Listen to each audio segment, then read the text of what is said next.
Hello, आज आपण बनवतो होममेड प्रोटीन पावडर। चला तर मग रेसिपीला सुरुवात करू।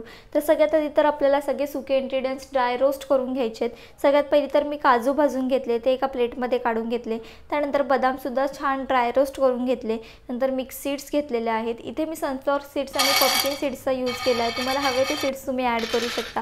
त्यानंतर तुम्ही थोडेसे फुटाणे भाजून घेतले, नंतर फ्लॅक्स सीड्स थोडेसे भाजून घेतले। त्यानंतर थोडेसे शेंगदाणे घेतलेले आहेत। शेंगदाणे मात्र आपल्याला एकदम खरपूस साल निघेपर्यंत भाजून घ्यायचे।